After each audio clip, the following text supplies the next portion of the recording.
Voilà, 1 Thessaloniciens, le chapitre 2. Et puis, je vais le partager, voilà, pour tout le monde aussi, je peux pouvoir le partager. Donc, on nous dit, voilà, c'est l'apôtre Paul ou Paulos qui parle donc à l'église de Thessalonique. Et il dit, car vous-même, frères, vous savez que notre entrée au milieu de vous n'a pas été vaine. Mais après avoir souffert et subi des outrages à Philippe, comme vous le savez, nous avons pris de l'assurance en notre Elohim pour vous annoncer l'évangile d'Elohim au milieu d'un grand combat. Voilà, nous avons pris de l'assurance. Nous l'avons partagé tout à l'heure, frère. L'assurance que nous avons, c'est l'assurance qui nous est donnée par le Seigneur. Si nous regardons aux choses d'en haut aujourd'hui, frère, comme dit Colossiens 3, que nous avons lu tout à l'heure du verset 1 au verset 3, nous regardons aux choses d'en haut.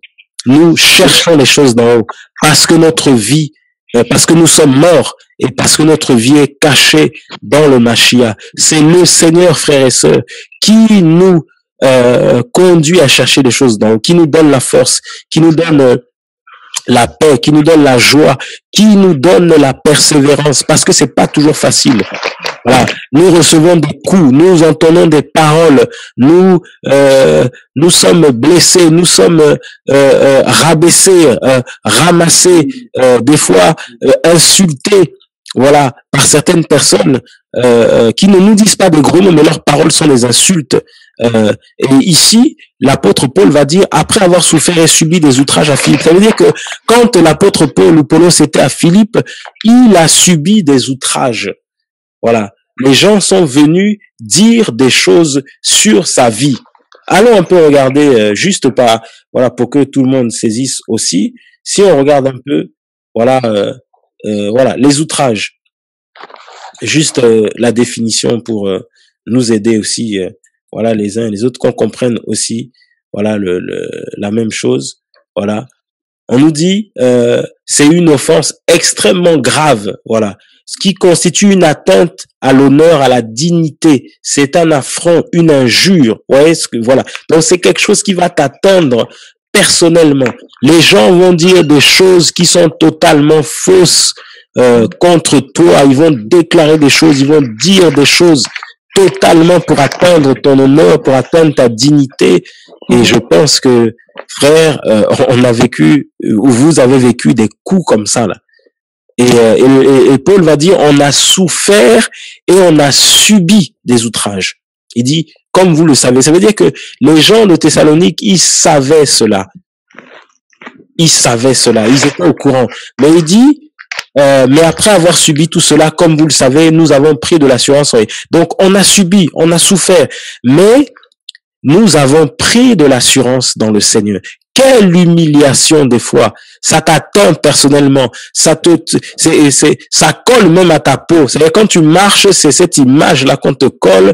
Vous avez jamais vu des fois vous marchez dans la rue, vous avez l'impression que les gens vous regardent, alors qu'en fait les gens ne vous regardent pas, hein, ils ne vous calculent même pas. Mais à cause de certaines situations où vous vivez, vous avez l'impression que tout le monde est au courant, tout le monde a les yeux focalisés sur vous, et vous avez l'impression que tous les yeux sont sur vous.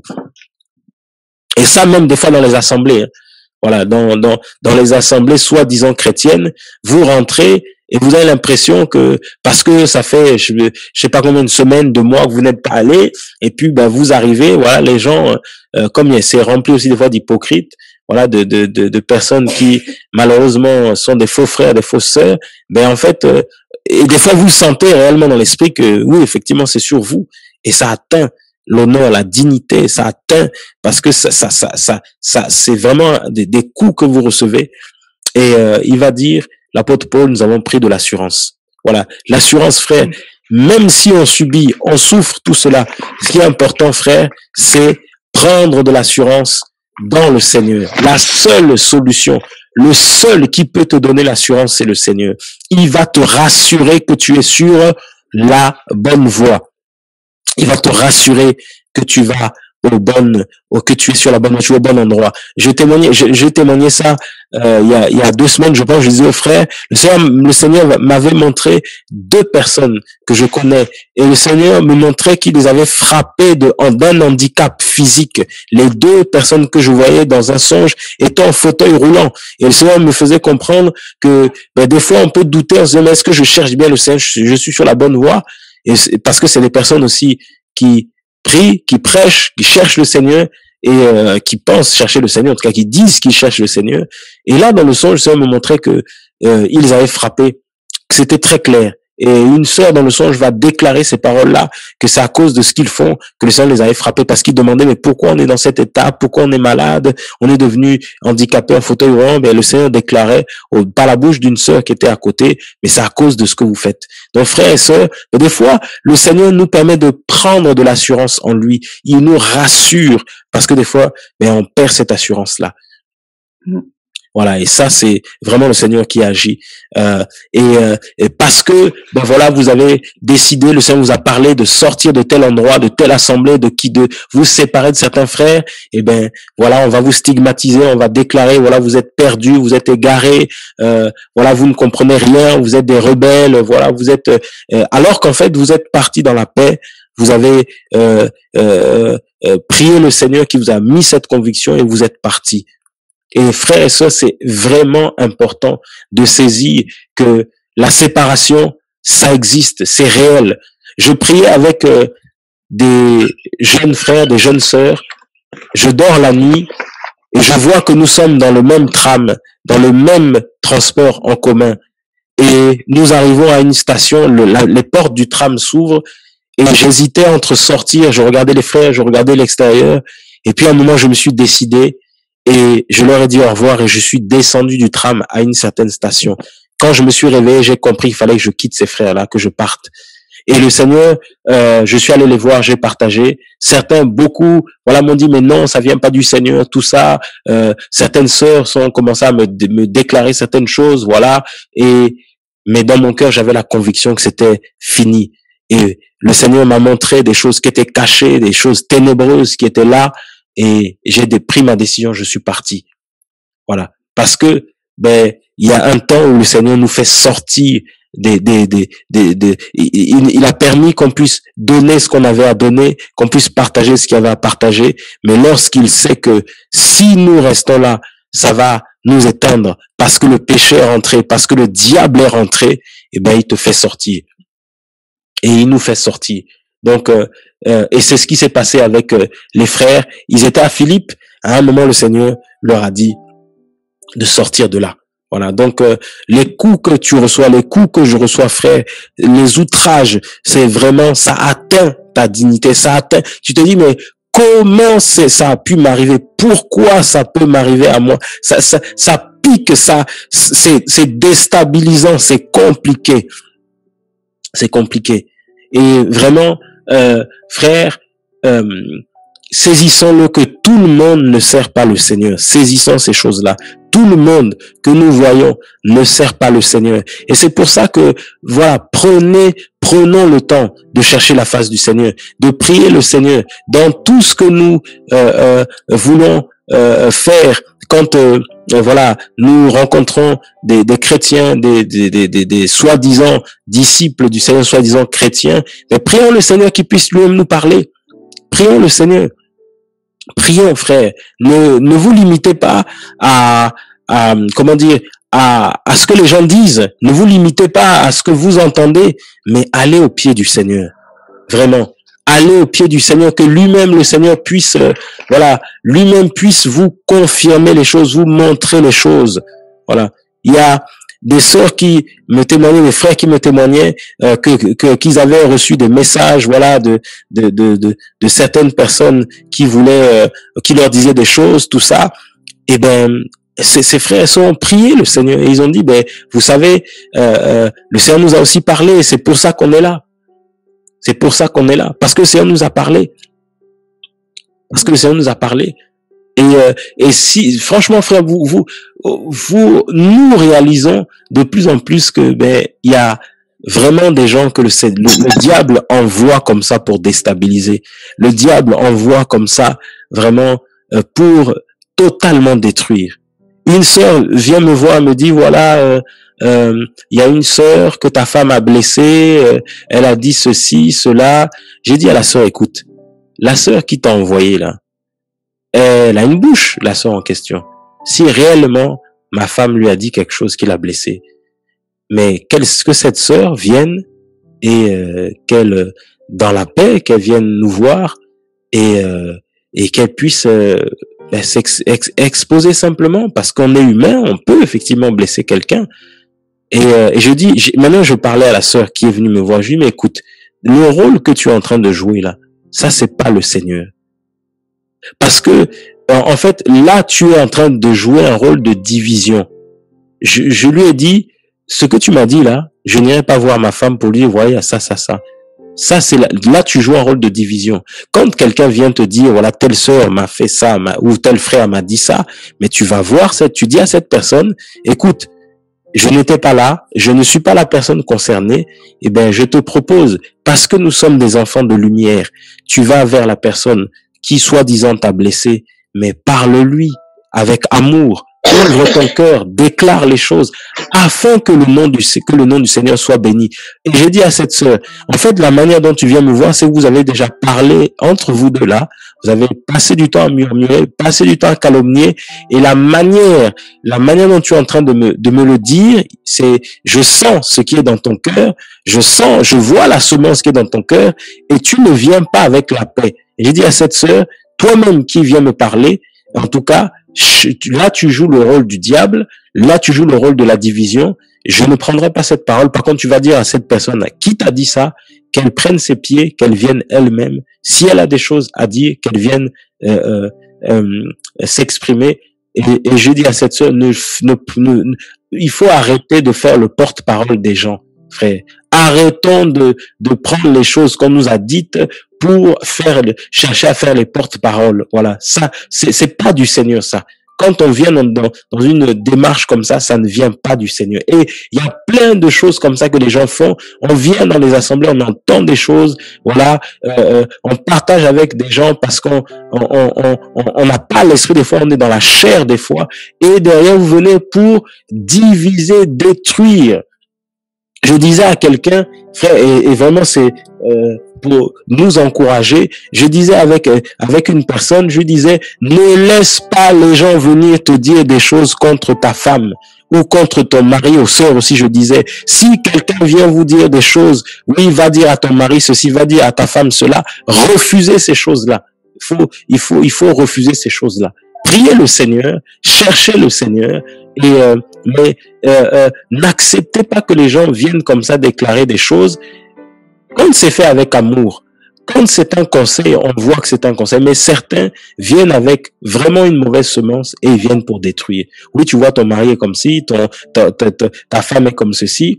Et c'est arrivé, je crois l'année dernière, ou il y a 1 an et demi, nous étions à un programme, une femme arrive comme ça dans l'assemblée, que nous ne connaissions pas, un programme. Elle arrive à un programme, et ça commence, voilà, moi je connais tel prédicateur, voilà, moi je suis d'origine juive, voilà, tout ça, je connais l'hébreu, je connais ceci, cela, et ça commençait à faire son petit chemin.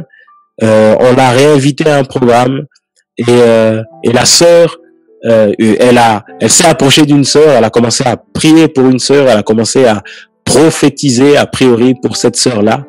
Et quelques temps après, je reçois quelques semaines après l'appel du mari qui me dit, tu sais ce qui s'est passé? Quand on dénonce les Jézabel qui sont dans les assemblées, quand on dénonce les esprits de serpents là qui sont dans les assemblées, il me dit, heureusement que nous avons un peu de connaissance de la parole. Heureusement que tous les enseignements qu'on partage ensemble, heureusement qu'on écoute et qu'on prie nous-mêmes aussi le Seigneur. Cette dame que nous ne connaissons pas, qui allait dans les programmes, dans différentes villes, et ben cette femme a commencé ça a commencé par la prière, simplement là. Oui, je veux prier pour toi. Oui, tu vois, le Seigneur me montre ceci, le Seigneur me montre cela. Et ensuite, frère, c'était tous les jours des appels, tous les jours. Oui, le Seigneur m'a dit ça sur ta vie, le Seigneur m'a dit ça sur ton mari. Et ça commençait à dire à cette femme qui n'a pas 20 ans, qui a des enfants, qui gère son foyer, ça commençait à lui dire, ouais, le Seigneur m'a dit ça, le Seigneur m'a dit ça. Et ça a commencé à attaquer le mari. Attaquer le mari de la sœur, dit ton mari est comme ça, fais attention. Et vous voyez comment le diable est tellement mauvais. Si on n'a pas l'esprit du Seigneur, on va commencer à regarder son mari ou sa femme bizarrement parce que les gens sont en train d'injecter des semences comme ça. Et c'est vraiment des semences du diable. Et heureusement que le mari était à côté aussi. Et le mari, quand sa femme finissait les appels, il demandait à sa femme, mais qu'est-ce qui s'est passé, de quoi avez-vous parlé? Et heureusement que la femme aussi craint le Seigneur, mais elle exposait à son mari. Et le mari commençait à voir que ça devenait dangereux parce que c'était la semence du diable qui rentrait dans la maison. Et cette dame va jusqu'à dire, voilà, je vais venir chez toi, je vais t'apprendre à manger, à faire je vais t'apprendre, pardon, à cuisiner. Et frère, c'est pour ça que tout à l'heure je disais il n'y a pas de racisme, hein. Frère, des fois on se dit que ça ne se passe que dans les les régions africaines, antillaises, les régions, les familles, les populations noires. C'est des choses qui se passent en France. Cette femme, c'était pas une africaine, c'est pas une antillaise, c'est une européenne. Et frère, c'est choquant, c'est choquant. Et ça, heureusement que ce couple avait le Seigneur. Heureusement que ce couple craint le Seigneur. Et heureusement qu'ils étaient à l'écoute du Seigneur. Et ils nous ont témoigné, ils ont dit à cette dame-là, allez stop, c'est terminé, à partir d'aujourd'hui, voilà, il n'y a plus d'appel, il n'y a plus rien, ciao. Et ils ont coupé les ponts. Et vous savez, la réponse de cette Jézabel, c'était, oui, tu es orgueilleuse, voilà, tu n'écoutes pas le Seigneur. Mais heureusement qu'il y a la crainte du Seigneur. Et le Seigneur les a épargnés. Donc, on partageait ces choses. Ce que nous sommes en train de partager, les gens ont vécu ces choses-là, et c'est une personne qu'on a accueillie à l'assemblée, c'est une personne qu'on a on a accueilli qui allait dans des programmes avant cette pandémie, mais regardez comment le Seigneur nous a ouvert les yeux. Voilà. Donc frère, tous ceux qui se prénomment, se présentent comme étant du Seigneur ne sont pas tous du Seigneur. Nous devons, frère, comme il a dit, nous devons mourir. Voilà, mourir à nous-mêmes et vivre pour le Seigneur. Et je parle aussi à ceux qui sont au Gabon ou vous qui êtes à l'étranger là-bas. Faites attention à ceux qui se présentent. Il y en a beaucoup là aussi qui se présentent comme des gens qui servent le Seigneur, mais ils ne servent pas le Seigneur. Regardez les fruits, regardez les déclarations, regardez les vies de ces gens-là, regardez comment ils sont, frère. Ici, Paul va dire que nous avons été outragés. On a été outragés, on a souffert, on a subi les outrages à Philippe. Mais il subit les outrages par qui? C'est par des religieux, par d'autres juifs, par d'autres qui refusaient la doctrine, qui refusaient la parole, qui refusaient de se sanctifier, qui refusaient de sortir du péché, qui refusaient, voilà, l'enseignement parce que la parole est trop dure, oui c'est trop compliqué, oui voilà vous êtes comme ceci, vous êtes comme cela. Les gens tellement qui refusaient, eh ben ça allait maintenant attaquer personnellement les Paulos et son équipe. Mon frère et sœur, voilà, c'est important, frère, de saisir cela. Il y a des faux frères, des faux sœurs, et le Seigneur veut nous séparer, il veut te séparer. Il veut vraiment que lui-même soit celui qui guide ta vie, celui qui dirige ta vie. Il veut vraiment que ce soit celui-là qui dirige ta propre vie. Que personne ne te dirige, que personne ne te conduise. Que personne, voilà, que tu ne sois l'esclave de personne. Ne sois pas esclave de ta famille non plus. Voilà, ne sois pas esclave de ta famille non plus. Nous parlions avec un couple en disant, vous êtes en train de vous appauvrir, à envoyer des sommes et des sommes dans tel pays, voilà. Et au début, ils ne comprenaient pas, mais c'était le Seigneur nous parlait dans l'esprit. Mais quelque temps après, ils sont venus nous voir en disant, effectivement, vous aviez raison. Parce qu'on a compris et on a découvert surtout que quand les gens nous demandaient de l'argent, ils n'avaient pas de besoin particulier. Et en fait, c'était nous pomper simplement, nous financièrement, nous dépouiller financièrement. Et à chaque fois, il fallait sortir. Mais le Seigneur nous a éclairés. Et le frère me disait, tu sais, quand je rentre, quand je vais là-bas, le Seigneur m'a aussi enseigné une chose, parce que je parlais avec certains, je leur disais, au lieu de passer votre temps à jouer au domino, à jouer aux jeux, jouer aux cartes, à boire la bière, tout ça, la boisson, traîner, mais faites au moins quelque chose de votre vie. On peut aider, mais aider pour construire quelque chose, pour concrétiser quelque chose. Mais à chaque fois, ben, on se rend compte que, en fait, nous aussi, on a des situations, nous aussi, on a des problèmes et on est dépouillé comme ça. Et comme le frère voyait que de l'autre côté, il n'y avait pas de réaction, mais c'était toujours oui, envoie, et ben, il me dit, tu sais, quand je vais, avant, j'amenais des choses pour aider certains.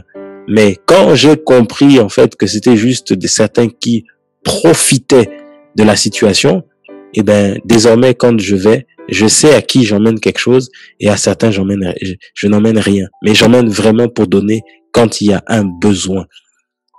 Et le Seigneur a éclairé comme ça. Frère, c'est important de marcher par l'esprit. C'est important de saisir cela, frère et sœurs.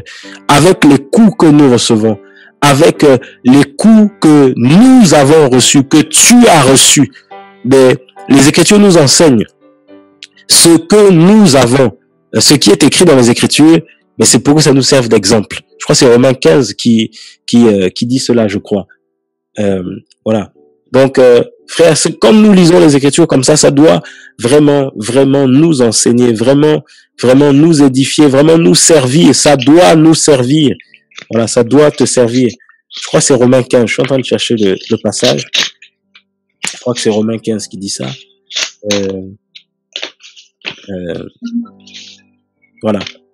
C'est Romains 15, le verset 4. Donc, qui dit cela?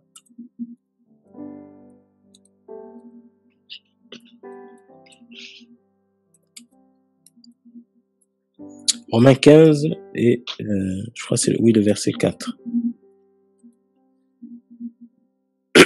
Alors, je vais aussi le partager. Romains 15, le verset 4.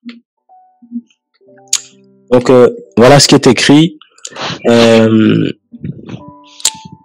Car toutes les choses qui ont été écrites auparavant ont été écrites pour notre instruction, afin que par la persévérance et la consolation des Écritures, nous ayons espérance. Voilà, donc frère, tout ce que nous lisons dans les Écritures, tout ce que nous partageons, ce que les Paulos ont vécu comme les outrages et toutes ces choses-là, frère, c'est pour ton instruction. C'est-à-dire que c'est pour ton édification, pour ta construction, parce que nous sommes ton éducation, parce que nous sommes éduqués par le Seigneur. Donc c'est pour que tu puisses être éduqué, construit par le Seigneur, que ça te serve dans ta marche chrétienne. Vraiment, ce ne sont pas des histoires, c'est des choses qui se passent. Ce sont vraiment des choses qui se passent. C'est vraiment des choses qui se passent. Des gens qui viennent vous accuser, voilà, si ça ne marche pas, c'est à cause de vous, voilà, parce que vous faites pas ceci, parce que vous faites pas cela, oui, c'est à cause de vous, voilà, et on vous envoie de flèches comme ça, là. Et si vous n'êtes pas accroché au Seigneur, mais vous êtes capable excusez-moi du terme, de péter les plombs. Et c'est pour ça aussi, frère, que dans notre marche avec le Seigneur, et ça c'est aussi un conseil, frère, comme nous faisons les choses pour le Seigneur, nous faisons les choses par le Seigneur, quand vous priez, le Seigneur vous conduit à évangéliser, le Seigneur vous conduit à prier pour quelqu'un, frère et sœur, si le Seigneur ne veut pas faire, il ne fera pas. Donc, saisissez une chose, c'est que ce n'est pas à cause de vous que le Seigneur va guérir quelqu'un, c'est pas à cause de vous que le Seigneur va délivrer quelqu'un, ce n'est pas à cause de vous que le Seigneur fera quelque chose. Il fait comme il veut, quand il veut, où il veut, avec qui il veut, mais ça ne dépend pas de vous, ça dépend de lui-même.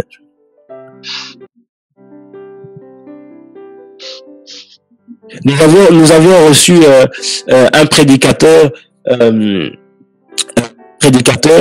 et une sœur voulait parler avec ce frère, et nous étions là à côté avec un autre frère, et ça s'est passé chez moi, et à un moment nous entendons la porte claquer, et puis la personne part, et le frère m'a dit mais les gens sont fous. La sœur vient me voir et elle me partage sa situation. Et puis, je lui dis, mais ma sœur, je ne peux rien faire pour toi. Cherche le Seigneur. La sœur s'est énervée, elle claque la porte, elle s'en va. Et le frère me dit, mais les gens sont malades. Les gens, ils ont un problème. Et je dis, mais oui, frère, les gens ont un problème.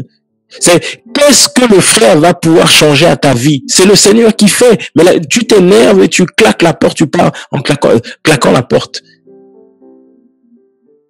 Frères et sœurs, nous voyons que, mais en fait, comme c'est pas nous qui faisons, mais c'est pour ça qu'en fait, il faut pas se mettre, c'est pas forcé, il n'y a pas de pression à avoir. Si le Seigneur ne dit rien, ben il dit rien et c'est pas le Seigneur qui fait. Et tout ça, c'est parce que des fois, il y a l'idolâtrie. Les faux frères, les faux sœurs, beaucoup marchent dans l'idolâtrie. Ils sont là parce que ils savent que c'est tel frère, c'est telle sœur et c'est tellement subtil. Et ça, c'est le comportement de quelqu'un qui se fâche. Parce que le frère dit, écoute, que veux-tu que je fasse? C'est le Seigneur qui fait, moi, je peux rien là. Et la personne se fâche. Une autre personne qui veut absolument savoir le programme de tel frère. Oui, tu vas où, voilà. Mais le frère, il va où il veut. Il va là où le Seigneur le conduit. Donc, il n'y a pas besoin que tu sois au courant de tout. Ben voilà. Le frère, il est libre. La sœur, elle est libre. Il n'y a pas de contrôle. On est contrôlé par le Seigneur, par personne d'autre. C'est pour ça, frère, que on peut demander la prière, c'est vrai. Mais saisissons que lorsqu'on demande la prière, même si on peut tous prier, il y a un seul qui décide, qui s'appelle Yahushua Hamashiach, qui est assis sur son trône, et c'est lui qui décide, c'est tout. C'est pas toi, c'est pas moi. Il a décidé qu'il ne fera rien, mais il fera rien. S'il a décidé qu'il fera, il fera. Mais ce qui est merveilleux, c'est qu'il sait pourquoi il le fait, et il sait pourquoi il ne fait pas. Mais toi et moi, comme nous ne savons pas, comme des fois, le Seigneur nous parle également, mais nous ne saisissons pas, et des fois, certains vont se mettre en colère contre le Seigneur, certains vont totalement abandonner le Seigneur, retourner dans le monde, parce qu'ils ne saisissent pas le langage du Seigneur. Il y a quelques semaines, notre sœur Marie, qui est à Bradford, nous a donné un sujet par rapport à une personne qui disait qu'elle entendait la voix de la femme de son pasteur. Quand on a commencé à prier, le Seigneur m'a dit arrête de prier. Et c'est pour ça, j'ai prié quelques minutes puis j'ai arrêté. Mais dit non, cette personne-là, et je crois que quelqu'un d'autre avait reçu ça. D'autres personnes aussi avaient reçu ça. Et même ma femme aussi m'a témoigné ça après. D'autres personnes avaient reçu. Il y a une porte qui était ouverte, il faut que cette personne elle-même règle ce qui a réglé. Et après, la sœur nous a témoigné, oui, elle a pris, je me rappelle plus trop, un objet, un cadeau, je sais pas quoi, avec, je crois, l'image de cette femme-là, tout ça. J'ai dit, voilà. Donc le Seigneur, comme il connaît, il dit arrêtez de prier. La personne elle-même n'a qu'à aller régler son histoire elle-même déjà. Elle se repent, elle dépose ça au pied du Seigneur et le Seigneur va régler. Une sœur vient témoigner, voilà, dans l'assemblée, oui, voilà, je suis sorti de tel pays, voilà, j'ai rencontré un homme, j'étais dans l'ignorance, je suis sorti de tel pays, j'avais pas de papier, je l'ai rencontré, je suis tombé enceinte, voilà, tout ça. Nous, on a cru à cette histoire. Mais comme le Seigneur est vivant, cette sœur avait rencontré d'autres sœurs également qui venaient à l'assemblée et qui avaient une autre version. Et quand nous avions mis notre foi dans le témoignage de cette première personne, les autres viennent nous dire, mais non, en fait, il y a ça, ça, ça et ça. Et on a confronté cette personne, on lui dit, écoute, c'est compliqué. Moi, je lui dis, mais c'est compliqué ton histoire. Parce que toi, tu dis ça, tu as témoigné ça devant tout le monde. Et là-bas, on me dit que j'ai entendu qu'en fait, ça s'est pas passé comme ça. Et j'ai entendu ça même de ta propre bouche. Confusion. Frère, même les gens qui témoignent des fois, les gens n'ont même aucun respect pour le Seigneur. Ils viennent témoigner des choses compliquées. Il y a même du mensonge dans les témoignages. Les gens n'ont même pas honte.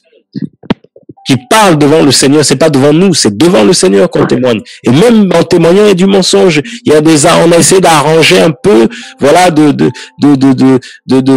transformer les choses. Et c'est devant le Seigneur. Et qu'est-ce que le Seigneur a fait quelque temps après? Mais il a commencé à révéler à plusieurs personnes et à moi-même aussi, que il y avait la sorcellerie dans la vie de cette personne-là. Et qu'est-ce qu'il a fait? Hop, allez dehors. Ciao. C'est la mise dehors directement. Et oui, le Seigneur nous montre tous ceux qui viennent là dans les assemblées ne sont pas forcément du Seigneur. Tous ceux qui viennent dans les réunions comme nous sommes là en train de partager, réglons nos vies, frères. Vous savez, quand le Seigneur parle de faux frères, de faux sœurs, il y a un esprit d'égarement qui est en train de tourner. Regardez comment cet esprit d'égarement est en train de tourner. Les prophètes avaient prophétisé qu'il y a un homme qui allait livrer le Seigneur, qui allait vendre le Seigneur. Vendre. Mais il n'y avait pas de nom. Mais regardez ce qui s'est passé. On n'avait pas cité, nommé Judas directement. Mais qu'est-ce qui s'est passé?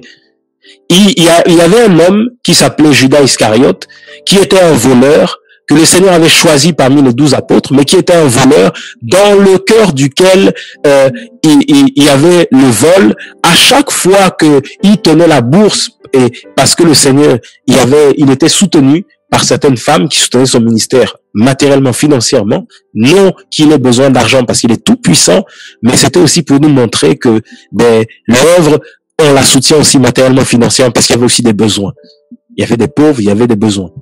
Et ce Judas volait en cachette. Mais comme le Seigneur est amour, il lui a laissé tout le temps de se repentir. Mais comme il ne se repentait pas, cet esprit-là qui avait été, cet esprit d'égarement qui tournait simplement pour trouver un canal, un instrument dans lequel il allait rentrer parce que la prophétie avait été donnée par le prophète, et ben cet esprit-là a trouvé une porte qui s'est ouverte qui s'appelait Judas, tout simplement. Et donc, frère, mettons nos vies en règle, réglons nos vies, parce que l'esprit d'égarement guette, il cherche les démons, les sorciers, il cherche simplement des hommes et des femmes qui vivent dans le péché, qui seront des portes qu'ils vont utiliser pour pouvoir détruire d'autres frères et d'autres sœurs. Et c'est pour ça que ceux qui marchent dans le péché, qui ne veulent pas régler leur vie, mais qui continuent à venir comme ça dans les réunions, qui continuent à venir comme ça dans les assemblées, mais ce sont vraiment, ils continuent à pratiquer volontairement le péché, ce sont des bombes à retardement, ce sont des instruments que le diable utilise pour détruire d'autres frères, d'autres sœurs. Vous ne remarquez pas que dans les assemblées, il y a souvent, ou même dans les réunions, des fois, même si vous êtes 2, 3, mais le diable utilise ceux qui vivent dans le péché, parce qu'ils ont ouvert des portes. Et c'est pas une question de nombre, hein. C'est pas une question de oui, on est que 2, on est que 3. Mais si vous n'êtes que 2 ou 3, il dit là où 2 ou 3 sont assemblés en mon nom, il est au milieu d'eux. Mais là où 2 ou 3 ne sont pas assemblés au Seigneur, c'est le diable aussi qui est là au milieu. Et c'est pas une question de nombre. Oui, moi je prie à la maison. Tu peux prier à la maison, mais tu es bien embourbé, voilà, bien embrigadé, conduit par le diable, bien comme il faut. Nous prions avec, nous étions allés rendre visite à 2 sœurs qui habitent à côté de Saumur, à Saumur, et dans la maison il n'y avait pas beaucoup de gens. Mais le Seigneur nous a donné ce passage-là. Là où 2 ou 3 sont assemblés en mon nom, je suis au milieu d'eux. On a juste commencé par ça. Et le Seigneur a commencé à parler.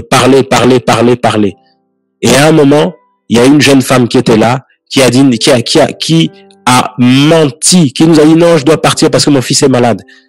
Le Seigneur est tellement bon. La dame est partie. Le mari de la dame appelle, qui est païen, qui dit non, il n'y a aucun enfant qui est malade. Elle n'est pas partie parce qu'elle est malade. Et les sœurs ont commencé à parler. La personne vient dans la réunion de prière. Mais comme elle vit dans le péché, remplie de jalousie, elle rentre dans la maison des sœurs chez qui nous étions allés prier. On est en train de prier. Et ce qui m'avait, c'est que pendant qu'on partageait, le Seigneur disait ça clairement comme ça. Oui, vous venez dans les maisons comme ça, tu rentres dans la maison de l'autre, tu es en train de regarder la télé, regarder les meubles, regarder comment la maison de la personne est. Et les sœurs confessent, témoignent, pardon, quand cette dame est partie. Oui, c'est ce qu'elle fait. Elle vient, elle convoite mon mari, elle regarde, voilà, elle dit qu'elle est pas bien. Je dis, mais voilà comment le diable utilise les gens, parce qu'ils vivent dans le péché, parce qu'ils ne veulent pas régler leur vie. Vous vous associez avec des gens comme ça va être des combats et des combats. Parce que ces personnes-là ne veulent pas se soumettre au Seigneur. Donc quand c'est comme ça, il faut se séparer. Il faut pas continuer, il faut se séparer, simplement. Vous allez prêcher, parler, et vous voyez que la personne veut rester dans sa situation, rester dans son péché, rester dans ce qu'elle fait, et ben, vous déposez la personne au pied du Seigneur, et hop, vous continuez votre chemin. Parce que ça, là, c'est compliqué. Et d'ailleurs, si vous ne voulez pas, vous allez voir, si si vous êtes sincère avec le Seigneur, vous allez voir, le Seigneur va créer un problème, une situation, et il va vous forcer à vous séparer, tout simplement. Et puis, malheureusement, si vous ne comprenez pas aussi, et vous ne voulez pas écouter le Seigneur, si vous n'êtes pas sincère aussi, vous allez être embrigadé, et puis ça va être une assemblée de moqueurs, une assemblée, voilà, de doctrines, de démons et tout ça, là, et ça va être compliqué. Et c'est pour ça, frères et sœurs, que le Seigneur nous parle ce soir par rapport à ça. Parce qu'il voit ce qui se passe dans les cœurs de certains, dans les vies de certains, dans les pensées de certains. Voilà. On se réunit pour glorifier le Seigneur. On ne se réunit pas pour, envier certains, envier certaines, tout ça. Frère, regardons au Seigneur. Si nous regardons au Seigneur, nous allons d'abord chercher, si nous sommes cachés dans le Seigneur, on va chercher les choses d'en haut. Et vous savez, frère, même tel qu'on se réunit là, hein, et je veux une parenthèse, tel qu'on se réunit là, on se voit peut-être pas. On est dans des endroits différents. Mais vous savez, même le fait de parler comme ça, on partage comme ça. Mais le diable, il met aussi des fois de la convoitise par rapport aux choses qu'on entend, par rapport aux choses qu'on entend simplement. Et c'est dangereux. Et c'est pour ça que nous devons être vraiment cachés dans le Seigneur. Parce qu'on est humain comme les autres, frère. Donc ça veut dire que la jalousie aussi peut te toucher. C'est une personne me témoigne, me disait, tu sais, quand il y a des réunions comme ça, ou quand il y a des programmes, je vois beaucoup de gens, la jalousie monte. Vous voyez comment c'est le diable qui fait ça. C'est pas que la personne veut être jalouse, c'est que le diable commence à il met de la jalousie comme ça dans le cœur. Donc on se rend compte, on est humain comme tous les autres humains. Donc la jalousie peut rentrer. Simplement, il faut chercher le Seigneur pour que lui puisse chasser ces choses-là. Vous commencez à regarder, oui, tel frère, telle sœur, voilà, le Seigneur l'utilise, pourquoi moi, le Seigneur m'utilise pas, voilà. Et ça commence, et puis après, ça va commencer à mal regarder le frère, à commencer à toujours trouver des prétextes, voilà, tout ça. Oui, quand ce frère-là prêche, ou quand cette sœur chante ou prie, voilà, ça, je sens que ça dérange, mon esprit est dérangé. C'est pas la sœur qui a un problème, c'est toi qui as un problème, parce que la jalousie est rentrée. Et c'est le frère, il craint vraiment Dieu, il craint Elohim, il craint le Seigneur. Il n'y a pas de problème. C'est que dans ton cœur, il y a des choses qui sont rentrées. C'est tout. Parce que tu as ouvert des portes et tu t'es éloigné du Seigneur. Et des fois, on voit des choses, on dit, ah non, oh non, je suis dérangé. Dans l'esprit, là, c'est comme si il y a quelque chose qui me dérange. Il n'y a rien qui te dérange. Ce qui te dérange, c'est la jalousie, simplement. Sors de là. Et laisse le Seigneur travailler. Laisse l'autre travailler aussi tranquillement. Donc on peut aussi devenir des faux frères, devenir de fausses sœurs, parce que cette prophétie-là est sortie. Voilà, l'apôtre Paul va dire dans Acte 20, il dira, après mon départ, je sais qu'il s'introduira parmi vous des loups. Mais oui, mais c'est ça, les loups rentrent. Mais ils rentrent. Mais nous pouvons aussi devenir des loups si nous ne sortons pas de notre péché, si nous ne voulons pas obéir au Seigneur, nous ne voulons pas nous soumettre au Seigneur et nous voulons continuer à le prier, à nous réunir, tout ça. Nous pouvons devenir des loups. Les Écritures disent que celui qui est debout prenne garde de ne pas tomber. Donc ça veut dire qu'on peut aussi tomber et on peut aussi devenir des loups.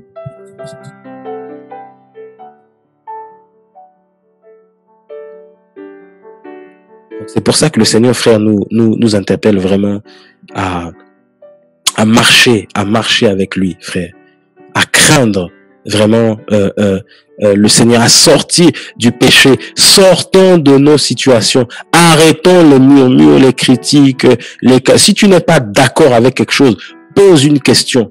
Arrêtons d'être, j'ai pas compris tel passage, telle parole, tel enseignement. Je rentre, je commence à murmurer, j'appelle, ah, tu sais, il avait dit ça ou elle avait dit ça. Et puis, voilà, tout ça. C'est pas bon.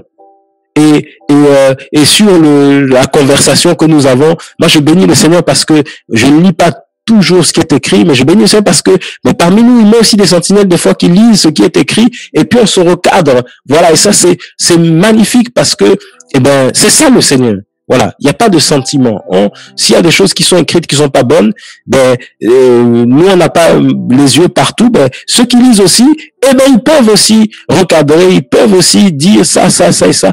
Et le nom du Seigneur, frère, il est glorifié, il est magnifique, il est élevé, il est loué, parce que il dit là où 2 ou 3 sont assemblés en mon nom, je suis au milieu. Donc, comme il est là, ben, il veille. Et il veille au travers de nous, frère. Il veille au travers de nous. Donc, il y a une sœur qui écrit là par rapport au témoignage que je donnais tout à l'heure, celle qui venait chez elle, chez les sœurs pour regarder leur maison, le matériel, tout ça, qui venaient convoiter les maris, tout ça. Eh ben, elle leur a dit que voilà, elle ne voulait plus prier avec elle. Et quelque temps après, la sœur nous dit que les services sociaux ont pris ses 3 enfants jusqu'aujourd'hui. Vous voyez, à cause du péché. Les gens sont dans des situations, ils entendent la parole, ils ne veulent pas se soumettre à la parole, mais voilà ce qui leur arrive. Mais comme ils vivent dans le péché, ils vivent dans une situation tellement compliquée, et des fois, parce que les gens nous avaient aussi témoigné ça, parce que derrière, les gens se sont mariés à cause des papiers. Ils se sont mariés à cause des papiers. Ils ont voulu, aller plus vite que la musique. Ils ont suivi le conseil des méchants. Ils sont assis sur le banc des moqueurs. Et après, ils vivent des situations. Et puis, ils veulent envier. Ils commencent à envier des gens qui, ont fait des choses selon le Seigneur, ou en tout cas des choses normalement, sans intérêt, sans, Et on commence à envier les autres. Frère, c'est compliqué. C'est compliqué. C'est pour ça que le Seigneur dit qu'on ne se moque pas d'Élohim. Ce qu'un homme a semé, il le moissonnera. Mais c'est ça. Si tu sèmes le péché, tu vas aussi moissonner le péché.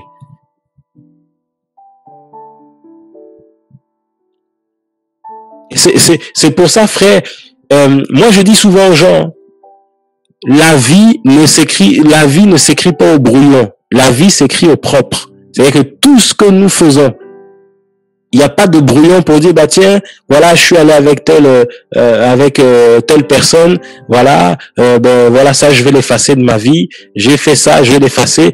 Tout ce que nous faisons s'écrit au propre. Il n'y a pas de brouillon. Donc, si tu poses tu ne pèses pas les actes de ta vie, ça va te suivre quelques jours après, quelques secondes, quelques minutes.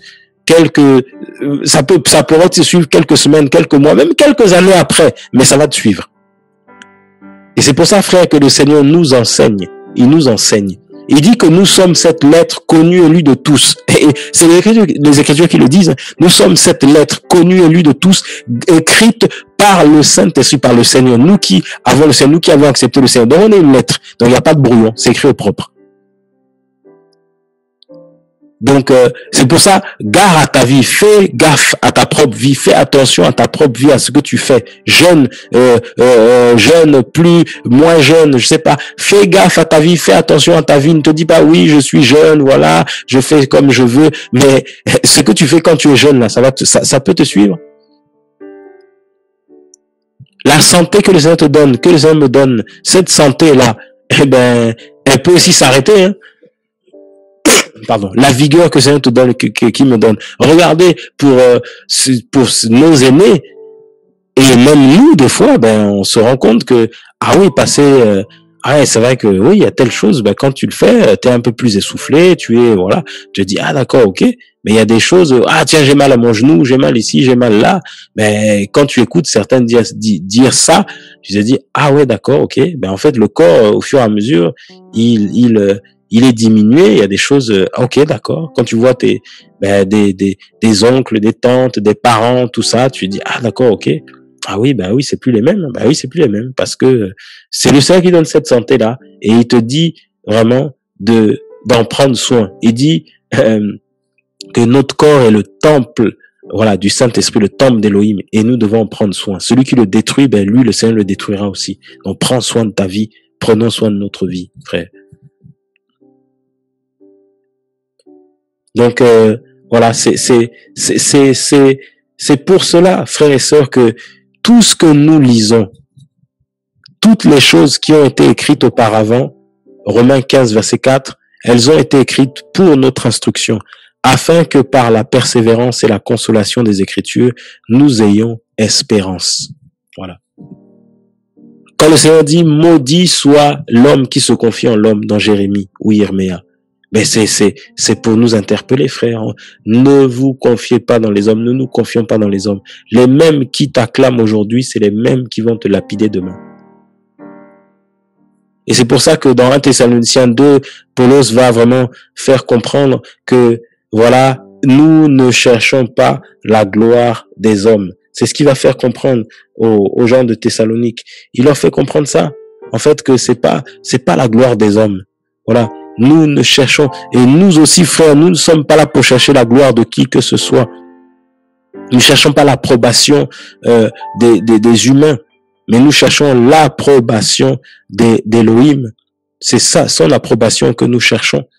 Et c'est pour ça que nous allons être outragés. C'est pour cela que nous allons être des fois reniés, rejetés, parce que on va chercher l'approbation du Seigneur.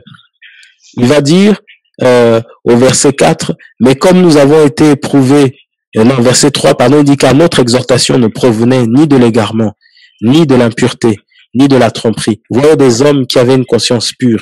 Il dit notre exhortation, elle ne provenait pas de l'égarement, elle ne provenait pas de l'impureté ni de la tromperie. On n'était pas là pour tromper les gens. Mais il y a certains qui sont là pour tromper d'autres, qui se mentent les uns aux autres. Mais comme nous avons été éprouvés par Elohim pour que l'évangile nous fût confié, donc le Seigneur, il éprouve ses fils et ses filles avant de leur confier l'évangile, avant de leur confier la parole, il nous éprouve, frère. Ainsi nous parlons non comme pour plaire aux humains, mais à Elohim qui éprouve nos cœurs, voilà. Donc, il veut nous enseigner, le Seigneur. Frère, les décisions que tu prendras dans ta vie, quand tu cherches le Seigneur, quand le Seigneur te conduit, ne regarde pas ce que les gens vont penser, ne regarde pas ce que les gens vont dire, mais cherche à plaire au Seigneur, cherche à plaire au Seigneur. Voilà. Même si tu connais des gens depuis des années, depuis des mois, même si on s'entend bien, si le Seigneur te demande de te retirer, de te séparer, le Seigneur te demande de faire autre chose, fais ce que le Seigneur te demande. Si le Seigneur te dirige dans une voie, fais ce que le Seigneur te demande. Que les gens soient d'accord ou pas d'accord, c'est pas grave. Tu auras honoré le Seigneur et c'est mieux. C'est ça que le Seigneur cherche. Car nous ne sommes jamais venus avec vous avec une parole flatteuse. Comme vous le savez, oui, c'était, frère, tu prêches bien, ma sœur, tu prêches bien, tu chantes bien, voilà, le Seigneur te parle souvent, toi tu es la voix du Seigneur, toi tu es, frère, on n'a pas besoin de ça. Voilà, arrêtons d'accepter des choses comme ça, et puis arrêtons aussi de dire des choses comme ça. Ça vient pas du Seigneur. Ça c'est, oui, voilà, je viens te voir parce que je sais que toi, le Seigneur te parle, et moi, je suis qui pour que le Seigneur me parle? Le Seigneur te parle à toi-même aussi. Vous voyez, des paroles comme ça, c'est ça qui va attiser l'ego de la personne pardon, et je parle aussi aux jeunes frères, jeunes sœurs. Faites attention si vous, quand vous écoutez des choses comme ça, il faut arrêter les gens tout de suite. Parce que c'est ça aussi que le diable utilise pour vous flatter votre ego, toucher notre ego, et puis après, voilà, on se sent plus poussé, voilà, on sent pousser les ailes là, et puis après c'est compliqué de chez compliqué, voilà. Et après l'orgueil rentre et puis c'est terminé, le Seigneur nous met déjà de côté et puis il y a plus rien, voilà. Car nous ne sommes jamais venus avec vous avec une parole flatteuse, comme vous le savez. Jamais nous n'avons eu la cupidité pour mobile. Elohim en est témoin. Et nous n'avons pas cherché la gloire des humains, ni de vous, ni des autres, alors que nous pouvions être un fardeau comme apôtres du Mashiach. Mais nous avons été doux, au milieu de vous, de même qu'une nourrice chérie d'un tendre amour ses propres enfants. Voilà. Donc, voyez, frères, comment ils ont travaillé, comment, voilà, ce qui est écrit là, frère, c'est pour notre instruction. Ils ont été doux au milieu des disciples de Thessalonique. Ils n'ont pas été un fardeau pour les disciples de Thessalonique. Donc la dîme n'est plus d'actualité. Si tu es là et on t'a dit que oui, il faut payer ta dîme, la dîme n'est plus d'actualité. La dîme, c'était autant, voilà, c'était déjà en Israël, voilà, c'était pour des personnes destinées à des Lévites, qui est une tribu en Israël. Donc parmi nous, il y a des Congolais, il y a des Antillais, il y a des Français, il y a des Américains, il y a des Anglais, il y a, je sais pas, mais on n'est pas en Israël, et à moins que je me trompe, qui parmi nous est lévite? Donc, je ne sais pas si tu es là, mais dis-le-moi. Mais si tu n'es pas lévite, donc tu n'as pas droit à la dîme et nous n'avons pas à pratiquer la dîme. Elle n'est plus d'actualité et nous ne sommes pas lévites. Quand certains disent oui, mais nous sommes des lévites spirituels parce qu'on sert le Seigneur, eh ben là, on nous parle des lévites. Donc, c'était la tribu de Lévi et c'était en ce temps-là. Et même les apôtres même, Paul va prêcher en disant, je vous ai enseigné tout le conseil d'Élohim sans en rien vous cacher. Dans Actes, quand vous lisez, quand il parle l'église d'Éphèse, il ne leur dit pas qu'il leur a prêché la dîme et il n'a prêché la dîme à personne. Il a prêché l'offrande. Donc quand on vous prêche comme ça, oui, il faut donner la dîme, sinon vous allez être maudit, ça n'existe nulle part. Voilà, je parle à ceux qui sont au Gabon là-bas, à je sais pas, ceux qui sont je sais pas où, qui entendaient ces choses-là, sortez, on vous dit ces choses-là, il faut dénoncer, ça n'a rien à voir avec le Seigneur, c'est juste pour prendre votre argent, voilà. Certains le font par ignorance, parce qu'ils n'ont pas encore cette révélation, ils sont sincères, ils ne prennent pas cet argent pour leurs besoins personnels, ils l'utilisent pour des œuvres au niveau de l'Assemblée. Ceux-là, ils sont dans l'ignorance, que le Seigneur les aide, mais certains prennent cet argent pour vraiment le manger, pour s'habiller, pour profiter, parce que c'est l'offrande du prophète, c'est la dîme du prophète, tout ça. Ça n'a rien à voir avec les Écritures, il faut dénoncer cela, il faut refuser cela et servir le Seigneur comme les Écritures le disent. Voilà, simplement. Donc, que le Seigneur vraiment nous aide par rapport à ça. Donc, frères et sœurs, nous voulons servir le Seigneur simplement, véritablement. Nous ne voulons pas plaire aux hommes, nous ne voulons pas plaire à qui que ce soit. Et c'est pour ça que c'est aussi bien que nous soyons aussi de différents endroits, parce que nous avons des comptes à rendre au Seigneur et nous voulons rendre des comptes au Seigneur. Nous avons aussi des comptes à rendre aux frères et sœurs parce qu'on doit témoigner aussi de ce que le Seigneur fait. Ça, c'est tout à fait vrai. Mais premièrement, d'abord au Seigneur. Premièrement, pour que son nom soit vraiment glorifié. Voilà.